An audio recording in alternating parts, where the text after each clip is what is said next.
ESPN 94.1 FM and AM 930 present The Drive. Brought to you by Huntington Federal Savings Bank. Local then, local now. Member FDIC. It is Friday, August 14th. Your drive begins now on ESPN 94.1 FM and AM 930. I'm your host, Paul Swann. You can join the program by calling the Miller Lite phone lines at 877-420-TALK. That is 877-420-8255. Miller Lite, hold true, great taste, only 96 calories. It is the original light beer. It is Friday. We're getting you set for the weekend. We've got a lot to get into, so let's go ahead and start with that.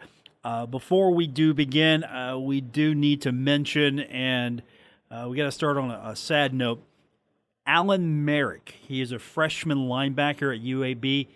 He died this morning from a gunshot wound suffered last night in his hometown of Gadsden, Alabama. He was 19, so some sad news today coming from the UAB football family. It was an accidental shooting, as far as the police department has indicated. No names, nothing released from the incident as of airtime. Bill Clark, head coach of UAB, said in a statement, "Please pray for the family of Alan Merrick, a young man who joined our UAB football family this season." Pretty sad note to begin on. So if you would keep this young man's family and everyone at UAB in your hearts for a little bit, because I'm sure it's pretty tough with everything that's going on right now. So again, Alan Merrick, a freshman linebacker at UAB, passing away from a gunshot wound suffered Thursday. Now, we're continuing to follow what is happening not only with Conference USA, but also with the NCAA and all of the conferences, and we can confirm it's official. We've pretty much known this for a few weeks, but Marshall has actually went out and made an official announcement that the game with East Carolina, which was scheduled for August 29th, has been moved to September 12th. So we kind of knew that was already on the books. It just hadn't been made official yet. So if you look at the schedule as it stands right now, Marshall, the first game will be that September 12th game against ECU.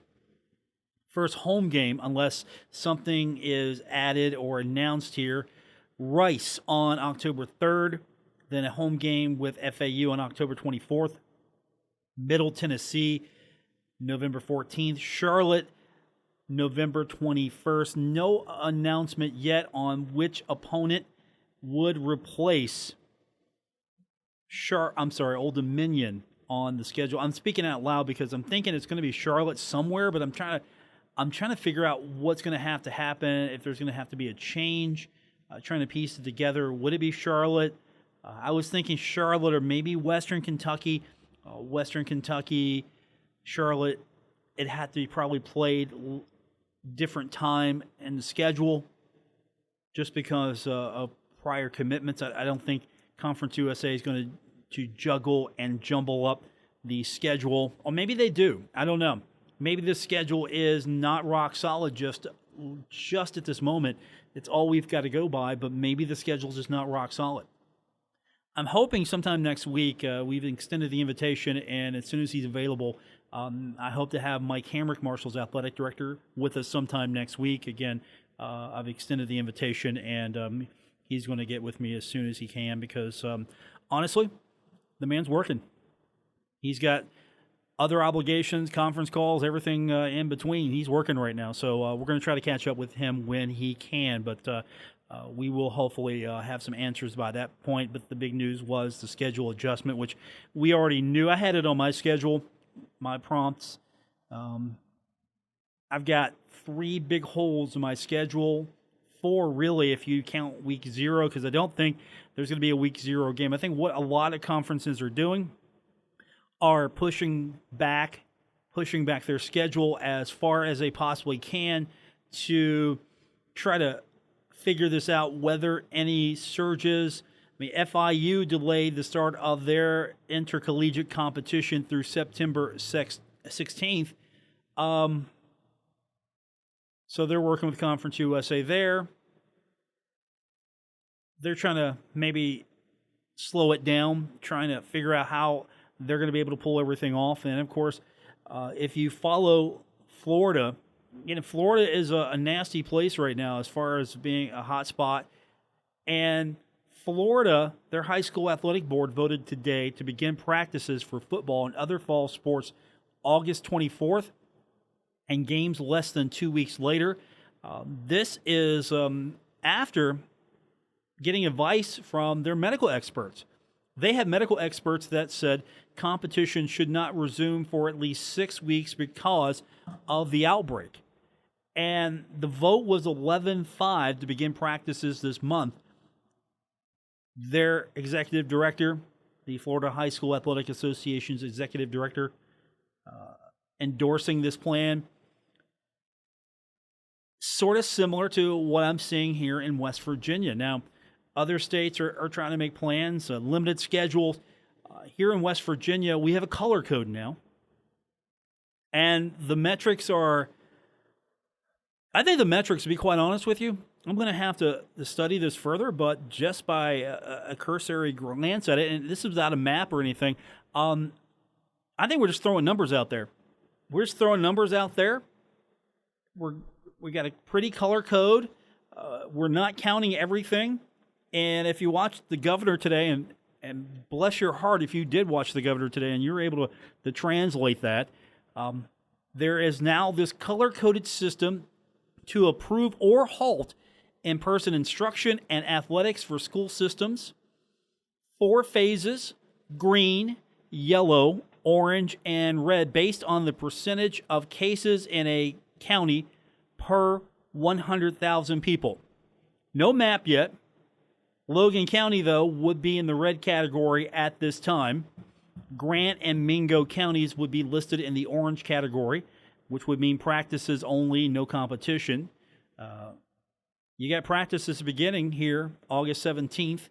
Logan County teams will not be able to begin preseason practices as scheduled. This is what Bernie Dolan said. Coaches and administrators have shown that they can handle and they can follow the guidelines. He also added, "We think we have done it very well and very safely. Our color code works hand in hand with the color code for the school." So we've got a color code. Again, I'm going to have to dig into this more, and I don't know. It just feels like it's, okay, this color can play, this color can't. Yeah, I would hope you would try to be a little bit more uniform statewide instead of just trying to go county by county. So instead of everyone playing by the same schedule, some schools might not have a game because a county might have come up in the red. And if your county can play and your opponent from another county can't play, then you're out of a game. I would just hope that maybe something a little bit more uniform would have come out. Something, I mean, again, what's the harm in spring? Again, we don't know what's going to happen in spring. And I will yield that. We don't know. But I would think you'd have more time, and you got flu season coming up. That's going to be a nasty combination with this. And there's just so many unknowns right now. And, of course, again, to go ahead and qualify this, even though I work at a radio station, we here get lumped into what you call the media, even though there's no such thing as the media. And here we are not actually rooting for the cancellation of sports because, again, that's jobs for us. We have people who are losing our jobs as well in this profession, in this industry, and I don't think anyone really in my profession is rooting for anyone to lose jobs and anyone to cancel games. We're not rooting actively for it, but at the same time, there is a lot of concern. But that's where we're at with high school. And if you want to just look around the country, Michigan, they announced their football will move to spring season. So Michigan's moving their football to spring. Florida's blowing right through. West Virginia's got a color code, and your state may vary as far as what it looks like when it comes to are you playing or not.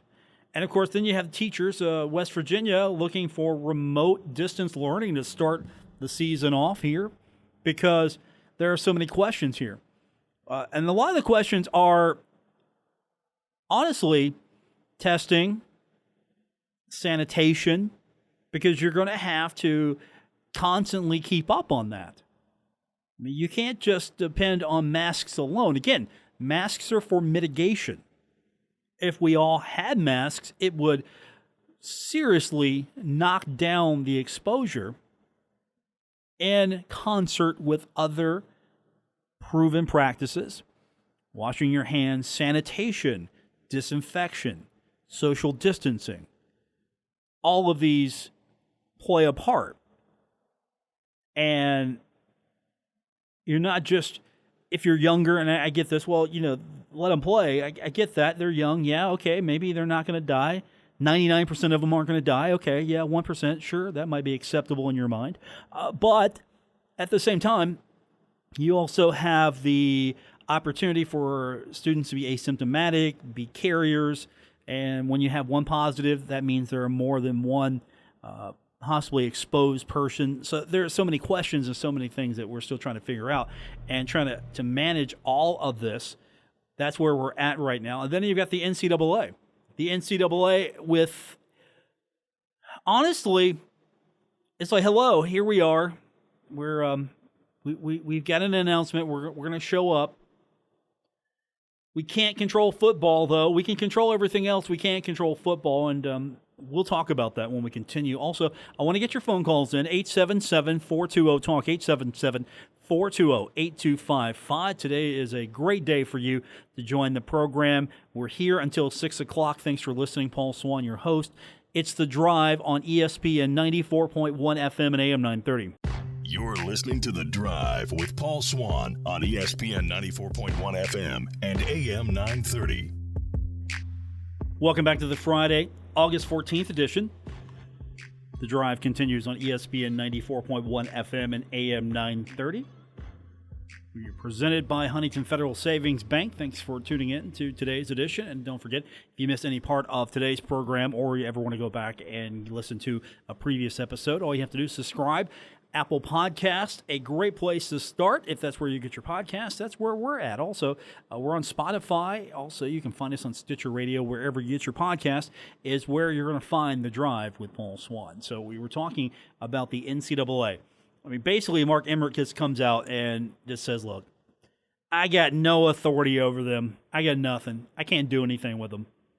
I mean, that's pretty much what he comes out and says. I thought he was pretty crystal clear, to be honest with you. He said, no, we have no authority to do that. He said during one of the NCAA social series on Twitter, and from time to time, if I catch him soon enough, I'll retweet him, but the NCAA using Twitter as a platform really just came out and said, we don't have authority to say to a school, yeah, okay, we know that your conference isn't playing and you want to go ahead and play over here. We don't have the authority is basically what he's saying. Because remember, there was that real brief, I don't want to say it was a spat, but there was Nebraska saying, well, wait a minute here. We didn't vote for this. We want to play. Because after all, there's nothing, I mean, what are you going to do in that? Yeah, okay, let's just be quite clear. What are you going to do in Nebraska now that you don't have Cornhusker football? What is there? For a lot of people, this is a big deal. Forget the health reasons. Forget all of that. It's just the fact that there are a lot of people right now who are lost without football, without potential of football, without that norm that they have. And some people understand. Other people are feel like you're telling them what to do, even though it's more of a health crisis, a health concern. And Nebraska was, we can play. We want to play. And so I think the Big Ten pretty much was like, okay, you can go play and do everything you want to do. You're not going to be hanging out with us anymore, but yeah, you can go do that. That's fine. We're not telling you can't play. We're just telling you can't play if you want to be in the Big Ten. And so go do what you want. And that kind of made that go away to a degree here. Because the NCAA, I think, will extend all options possible to make sure that even though you might be losing a season, you may be held, I guess. I mean, you're not losing anything. You're gonna be held over probably. You might even find this might be a better situation for you. Now, if you're a senior, that's another story altogether because you've got possible NFL aspirations. And again, let's be quite honest and clear here. Almost every senior, let me back that just a little bit. Almost every senior has a dream and aspiration to maybe play at the next level. If not all of them, a majority of them, or a good deal of those student athletes. Because this is how they get to the NFL. The college football system is how players get into the NFL. It's different for different leagues. Baseball has more of a multi-tier approach. Hockey has a multi-tier approach. I mean, because there's prospects. If you are in basketball, you now have an option to go to the G League for a year. More and more, you might see top prospects do that as it becomes more viable. But in football, there's no minor league football system because college football is the minor league football season. So there are a lot of moving parts here. You want to make sure that you put the health and safety and well-being of the student athlete first and foremost to the front. You don't want to truly deny them opportunity. That's fair. You truly want them to be able to play, if possible, if it's safe, you want them to do. I mean, you want to keep them healthy, you want to keep them safe, you want to make sure that they're not truly denied opportunities here, and if they can play, let's have it. I don't know if spring is going to be the answer. It's the option that a lot of these conferences are looking at right now. There are no fall championships, so that's really going to rework all the other sports. It's so complex right now how we're doing this. And if you say, look, we're not going to have fall championships, we're not going to do this, then what's the point of a fall season? What's the point of a fall season, really? If you can come out and say, we can do this in spring, then maybe you're doing this in spring. Maybe you're having soccer. I mean, trust me, I was excited for Marshall soccer. Why? Because Marshall soccer taken the program to new heights. I mean, and you have a new coach coming in for the women's program. That was going to be exciting. You're trying to bring the women's program to a level that is comparable to the men's program. I mean, you're putting all those resources into soccer, and I mean, what are you playing for now? You're not. Well, you're not playing for. There's no championship there. You're not doing that. And are you going to tell me that here in a couple of months we're going to say, okay, we can do basketball. We can't do soccer, but we can do basketball. And I don't have an answer to that. I don't know. And it's going to be conference by conference basis. Just more so, football is going to be this hodgepodge of we're going to do this and we're going to do that. Whereas the NCAA at least came out and said, look, we're going to do this. This is how it is. It truly is college athletics as described. I mean, because this is what Emmer said in yesterday's conversations. He basically said, I get that people want simple answers. I get that it's frustrating that some conferences are playing and some aren't right now. That's just the way it has to be to do this inside college sports. Because it is really, it's a hodgepodge. It's a patchwork.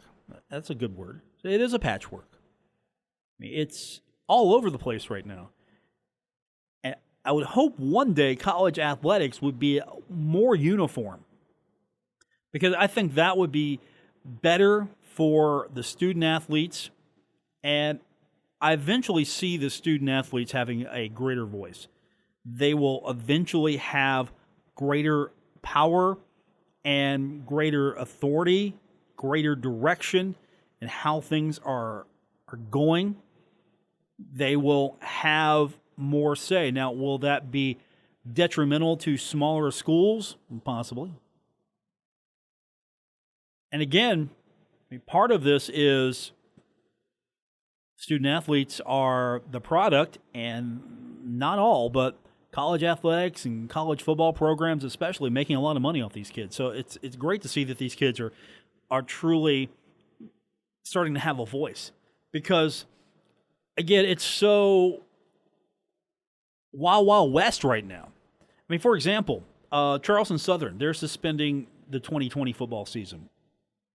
They're part of the Big South, and they're FCS school. Now, the Big South and the NCAA have canceled its plans for a fall championship. The league did let member institutions play non-conference games if they wanted in the fall. Now, I have an issue with this, a huge issue with this. So you mean to tell me that you're going to cancel league games because you feel that might be a good thing to do, but you're going to let member institutions just go out there again, rogue, authorized, really, not rogue, but just out on their own, city states within a conference, and play. I mean, it's one thing if you say we're not having a season. It's another thing if you say we're going to play a limited schedule, we're going to play a conference schedule.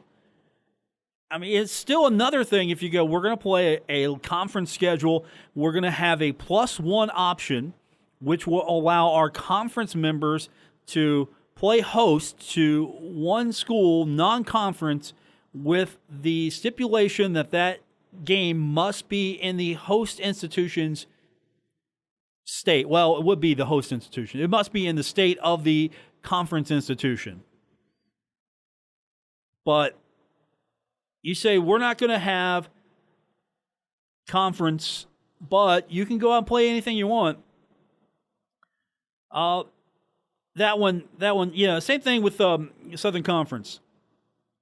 Southern Conference, they announced yesterday that they're not going to have fall conference competition due to health and safety concerns related to COVID-19. All right. Stop. That would be the story, right? Southern Conference announcing league will not have fall conference competition due to health and safety concerns related to the COVID-19 pandemic. Stop. But it doesn't stop. It continues. They throw in allowing for non-conference contests if desired. Again, why not be uniform on this? Either you're playing and you're playing a reduced conference schedule, or you're not playing and you're going to play in spring. You're going to try to play in spring. I mean, that would make more sense to me, to do one of the two. Not, hey, you know what? We're not going to do conference, but if you guys want to go out there and play a few games, that's cool with us. Well, what's the difference? Honestly, what's either way we go, on either side of this argument, what is the difference? If there's concerns and you're not playing conference games, aren't those concerns there for non-conference games? Now, if you say you're playing conference games, you're cutting the schedule back, even though there are concerns, but you're trimming the schedule back, at least you're saying to me, or you're trying to convince me, that by minimizing the participants, putting everyone basically in a, I don't want to say bubble, but we're limiting the conference. Okay, we're playing conference games only. We're going to keep it in-house here because we think we can enforce more uniform standards among our member institutions. Again, conferences used to make sense on a more geographic level. Southern Conference. It's not necessarily like playing in Conference USA where you have to go all over the place. But either play or don't. I mean, at least the SEC is basically saying, look, we're going to play. We're going to play in-house, but we're playing. The ACC at least is saying, look, we're going to play. We are going to limit our schedule to in-house and a plus. We're going to invite one non-conference opponent to one of our institutions, home states, and we're going to play. But don't give me this, hey, we're going to cancel the league, but, if you want to go out there and play, that's cool with us too, even though we're canceling the league for health and safety concerns related to COVID-19. It just makes sense to me. Take a stand at least. Quit waffling. I mean, it's one thing if you're obviously kicking the can down the road a little bit. I get that. I know what you're doing here, top to bottom. You're kicking the can down the road because you're trying to preserve the season, as much of the season as you possibly can. If Marshall came out and said, look, we have got 9 games. We're going to have 8 conference games, which begin for Marshall October 3rd, and we're going to play that road game against East Carolina. East Carolina has assured us it's going to be safe. We're going to go and we're going to be as safe as we can. At least you're not waffling here. You're basically saying we're going to. I mean, Mike Hammer came out. He said it on a radio program we carry. He basically said, "Look, I'm looking for 10. If I can get 6 home games, I'm looking for 11." That's what he said a few days ago. I mean, at least he's come out and he's been pretty transparent about it. He's look, we're playing our conference schedule. The league's going to get us another conference game because we lost one with Old Dominion. I got East Carolina, and if I can find a couple more games, I want 10 or 11.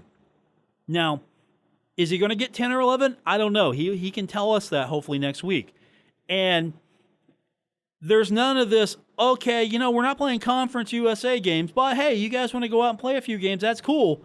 No, at least there is some sense of picking a side. I hate to say that. We're picking a side here. Either you're concerned enough about the unknown of COVID-19 and everything involved and everything it's going to take to pull off a fall schedule to say no, or you think you can manage it. You might have to push the schedule back a little bit, but you think you can manage it and you're going to go and have games. Not this, I'm canceling the league, but you want to go out and play a few games? That's cool.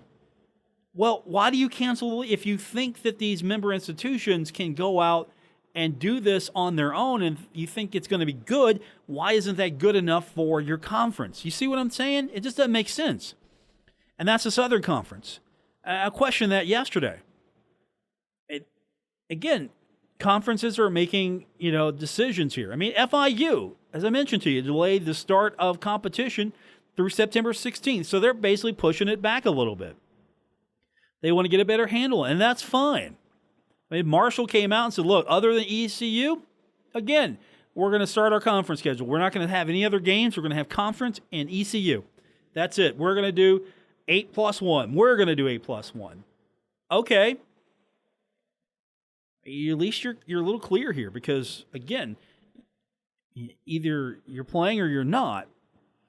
And it doesn't matter if I agree if you're playing or not. It's you set it in stone. Either do it or don't. Don't try to piecemeal it together. At least Conference USA has basically said, look, we're playing until we don't think we can play. We're playing.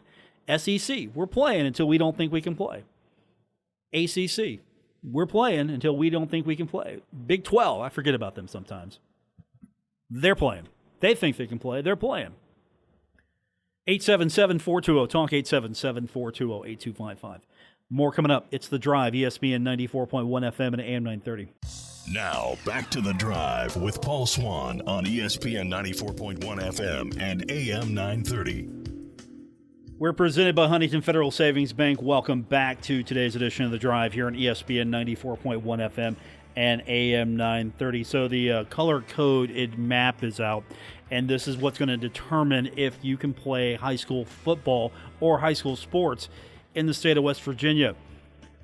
I'm trying to figure this out as we go because, again, it's so convoluted. So I thought I would get someone who maybe can help me. CJ Harvey, WCHS, joins me on the program, and you've been following high school sports in the state, and the color code map is the new latest twist to if you can play and if you can't play. And right now, if you're in Logan, you're not playing. That's exactly right. That's exactly right. This color-coded, I do like when things are color-coded, but this is one of those times that being like a red and an orange, that's not a good thing. That's not a good thing right now. But Paul, like you said, down in Logan County, you're not playing. I actually just got off the phone with Logan High School head coach Jimmy Shepard and the football head coach, and he said, look, they've already shut us down. You know, they were supposed to practice later this evening, and, you know, when all of this information came out earlier, they told them that they could not practice. And, you know, the first official day of practice is set to begin on Monday. Well, right now, he's not sure that they're going to be able to get going on Monday. And so a lot of this stuff is really up in the air right now. You know, nobody really knows what to do. The other county that's in orange in the southern part of the state is Mingo County. I'd be interested to see what they're doing and what they're talking about right now because, look, we've got 3 weeks until the beginning of the high school football season and fall sports in general. Of course, there's a lot to think about with school, virtual, in-person. That's certainly the priority for all of this stuff. But when it comes to athletics, there are a lot of question marks still.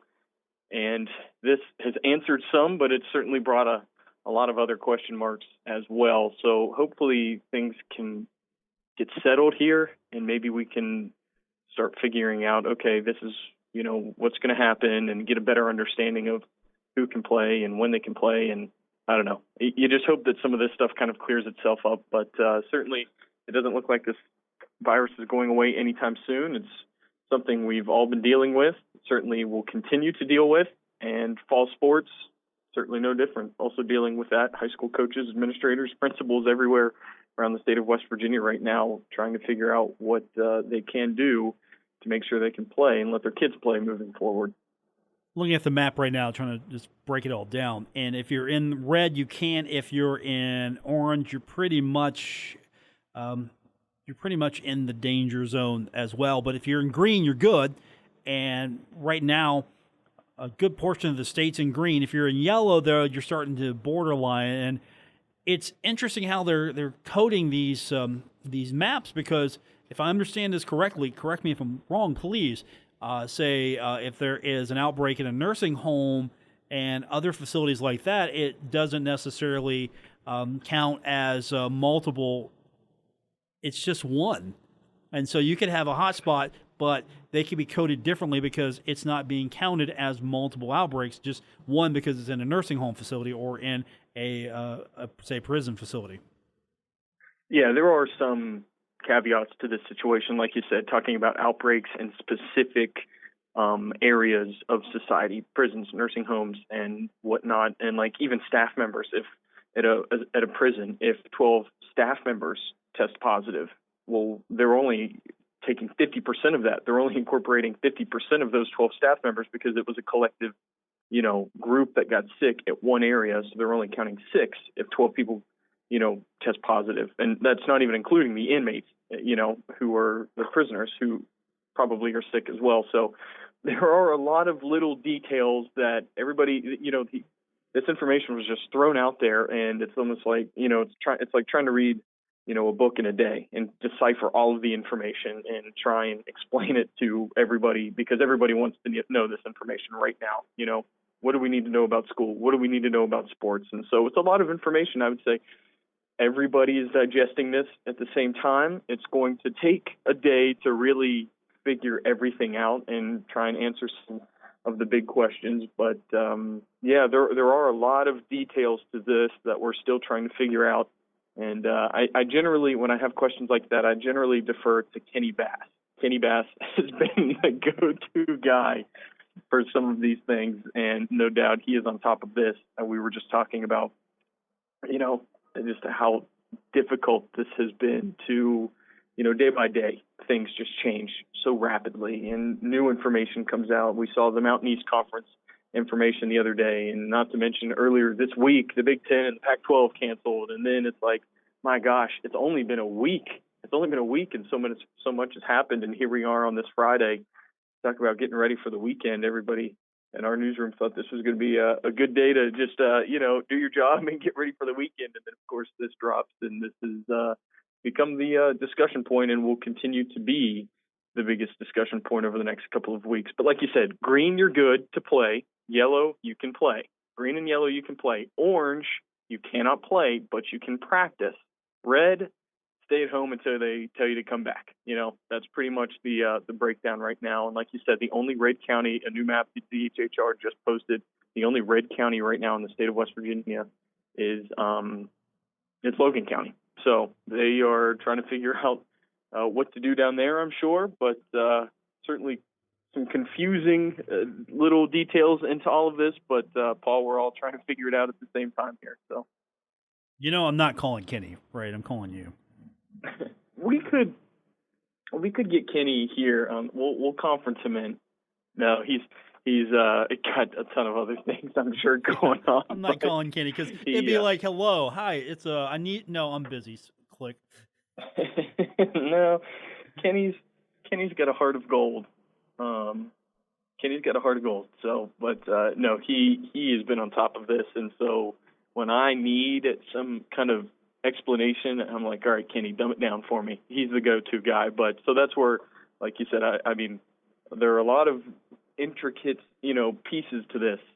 A lot of, somebody gets sick at a prison or a nursing home or, hospital, what numbers count and what percentage of those numbers can count. So I don't know. It's crazy. And, like you said, most of the counties in the state right now are green. The majority are green.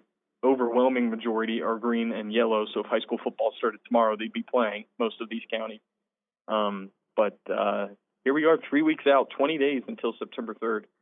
So we're just trying to, everybody in the sports world hoping they can get going, high school football. I mean, every sport, not just high school football, but hoping that here over the next couple of weeks, they can go full speed ahead. CJ Harvey with this Channel 8, also the guy I have on speed dial. Appreciate you, buddy. I think, sir, because I figured you could break this color coded map down quicker than I could, since I'm doing a show right now. Yeah, you haven't quite had the time to decipher it, huh? No, it's no. It is confusing, but like I said, I feel bad for the guys down in Logan County. Look, this is one of those things that's. It's probably not the high school football players getting sick. It could. I have no idea. But it's just, you feel bad for some of the guys that are just wanting to play and have probably not left their house too many times over the last couple of months because they're dying to get it back out on the field and really, chomping at the bit to play football or whatever the sport may be. But you feel bad for some of these guys. And like I said, I just got off the phone with Logan's head football coach, Jimmy Shepard, and he was bummed out. He said, yeah, we thought we were going to go today. And then all of a sudden I get the phone call and they said, shut it down. So that's what they had to do. And hopefully maybe this color-coded system will, maybe not wake some people up. That's not probably the right way to say it. But hopefully this helps, make people aware. Hopefully it opens some eyes and saying, hey, if we want kids back in school, if we want to have fall sports, and if we want to kind of move forward, this is how we do it. This is the new rule. This is the new system that's in place. It's not going to change tomorrow. It's not going to change for a couple of months. This is the system in place, and everybody's going to have to work with what we've got now. CJ Harvey joining me from WCHS. I'll talk to you soon. And, of course, follow CJ on social media. He's got a new podcast where he talks to really, really famous West Virginians. A few. No. I mean, we've had some. We've been very lucky. We have had some great guests.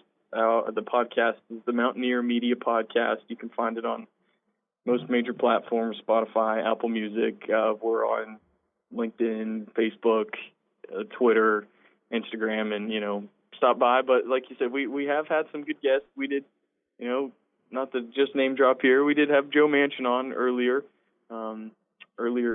last month, and we just spoke with a reporter who was formerly at the Gazette-Mail, who's, talking about the opioid epidemic. So a lot of great things we're talking about, a lot of positive things that we're talking about in West Virginia, and talking about, some of the things that are also going on in the backyard that maybe you don't want to always look at and maybe turn your back to. So certainly keep an eye on us, and we're just happy to talk to anybody that's wanting to spread the good word of West Virginia. So that's what we're trying to do. But yeah, thanks for the shout out there, Paul. No problem. I appreciate it, brother. Thanks you. I'll talk to you soon.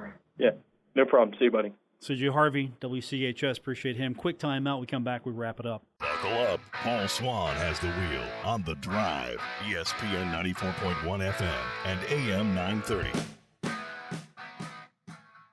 We are presented by Huntington Federal Savings Bank. Welcome back, Paul Swann. For the final time, Spencer Dupuis. It's been fun. Has it been real fun, though? It was really fun when I was hosting the show. Yeah, that was an awesome I'm sure it was real fun, yeah. Okay. It wasn't. I gotta say, it wasn't fun when I was stuck at home, though. That really sucked. Yeah, that wasn't fun. No. Okay, for your final act, I retweeted something that you pointed out to me, and then you wisely did a follow-up, and I retweeted that Marshall starting quarterback Isaiah Green, which is no longer starting, is withdrawing his name from the transfer portal, and you followed up on that. Yeah, one of my buddies sent it to me about 5 minutes ago, and I just checked it while we were during commercial break, and I was like, this can't be confirmed. So I looked up on Twitter, got the tweet, sent it to Jason Courier, and I said, can you confirm, or is this false? And he says he's not on the roster. That's the answer I received. So okay, he might has. I guess that means he's not doing college football anymore. That's my guess. Honestly, that's the correct answer. He's not on the roster. He could have pulled his name out of the transfer portal, but he's not on the roster at Marshall. That means he's retired. Well, that's my presumption. We'll see. Yeah. We'll follow the exploits of Isaiah Green, just out of curiosity to see where he's heading. But so if you're wondering if that means he's coming back to Marshall, there you have it from Marshall per Sports Information Director Jason Courier. He's not on the roster. So he's not on the roster. Nope, don't need to worry about him. All right. Man, you're going home. You're going back to Virginia. Yeah, hopefully temporary. Okay, you're going to come back and visit, I hope, now and then. Oh, yeah, but I got to find myself a job. No, that's hardest important. Part. Yeah, and then you're going to, in between, you're going to probably start podcasting. Oh, yeah, definitely. Okay. Anybody who follows me on social media, be on the look for that over the next couple months. All right. I mean, I don't want to get all melancholy here, but, it's going to be weird not to have you to pick on Monday. Yeah, it'll probably also be weird that you're going to have to, board op your own show. No, I'm again. used to that. I did that. Yeah, but you didn't have to do it for most of No, it was a joy. June. It was a 2 joyous months. time. Yeah, but I'm used to that. I did that a lot in my career, so I'm good. Hopefully we can get over COVID-19. I can have a full complement of people back on this show. Hopefully. Cool, my man. Thank you. No, thank you. I know you had a fun time. I'm glad you could do it. For Spencer, I'm Paul Swann. Thanks for tuning in. Good night, everyone. WRBC Huntington, W227BS Huntington, your flagship home of the Marshall Thundering Herd and The Drive with Paul Swann, ESPN 94.1 FM and AM 930.